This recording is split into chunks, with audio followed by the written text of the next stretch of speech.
Saturday will go, Sunday will go, and Monday will come, and you'll go back to the class. And like this teacher by name Mrs. Thompson entered the class for the first time. And she had this habit of starting her class by saying, "Love you all." But she knew she was lying because she could not feel that love for one of the students in the class who was very unkept, untidy. And there was nothing in the child that drew attention from Mrs. Thompson. She was little indifferent to the child. She picked him for every negative example and ignored him for all the positive reasons. That year, she had written the progress report for the first quarter. And it was a system in the school that the headmasters have to countersign every progress report. The headmasters called for Mrs. Thompson and told Mrs. Thompson, a progress report should report some progress. It should make a parent feel my child has a future. The way you have written the progress report for Teddy, that is how he was called. The way you have written the progress report for Teddy, parents will give up on Teddy. Mrs. Thompson immediately said, there's nothing I can do. I have nothing positive to write about the child.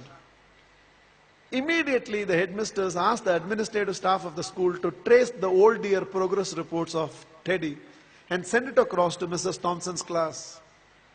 Mrs. Thompson saw the third standard progress report. And it was written, the final remarks, Teddy is the brightest child in the class.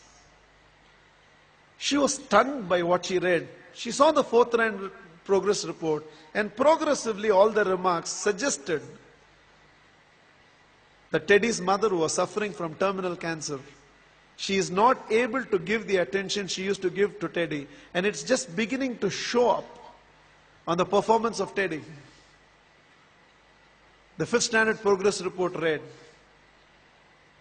Teddy had lost his mother and along with that himself. He desperately needs help, otherwise we will lose this child. By then there were tears in the eyes of Mrs. Thompson. She looked at the principal and said, I know what to do. And she went back to the class. Probably it was a Monday morning. She walked into the class and again from the dais of the class, looked at the class and said, love you all. But she knew she was lying. The love she was feeling for Teddy right now was far, far greater than the rest of the class.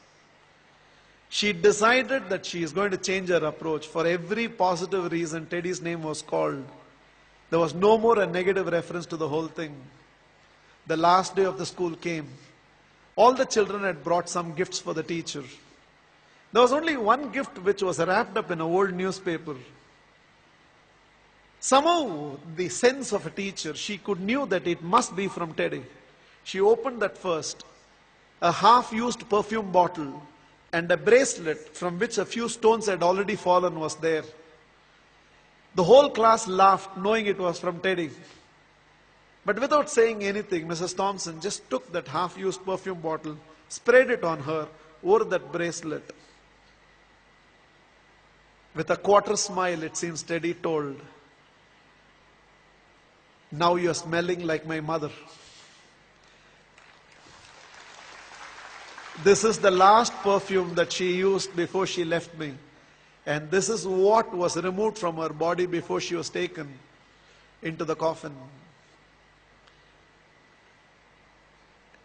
1 year later, end of the school, end of the year, there was a letter on Mrs. Thompson's table. I have seen few more teachers, but you're still the best teacher I've ever seen. With love, Teddy.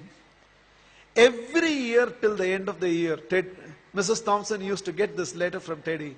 I've seen few more teachers, but you're the best teacher I've ever seen, Teddy. Years rolled by, they lost contact. Somewhere an agent traced Mrs. Thompson, who had retired by now, and handed over a letter. And the letter was signed, Dr. Theodore, PhD. Teddy had gone on to become a PhD.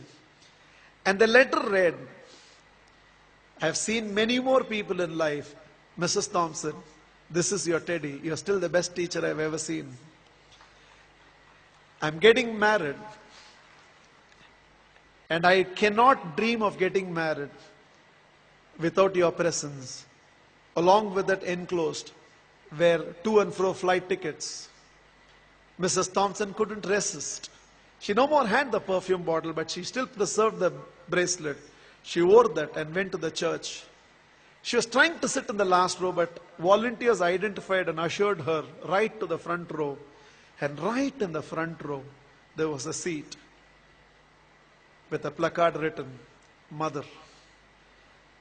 Theodore personally asked Mrs. Thompson to sit in the chair and whispered, "You are the closest to my mother that I've ever experienced. And whatever I am today, it's because of you, ma'am."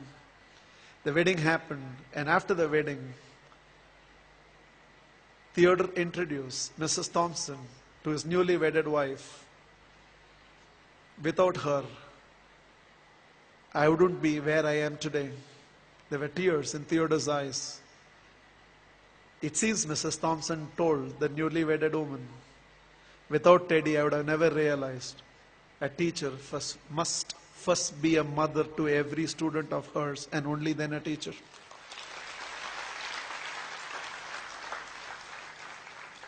This is just my request to all of you. There is a Teddy sitting in your class. When you go back to your classroom on Monday morning, there is a Teddy in that class, and you can be that Mrs. Thompson. Please, on Monday, don't go back to the institutes as a teacher. Go back as a parent who can also be a teacher and be a turning point in the life of those children. You plus me. I believe we can build a new world.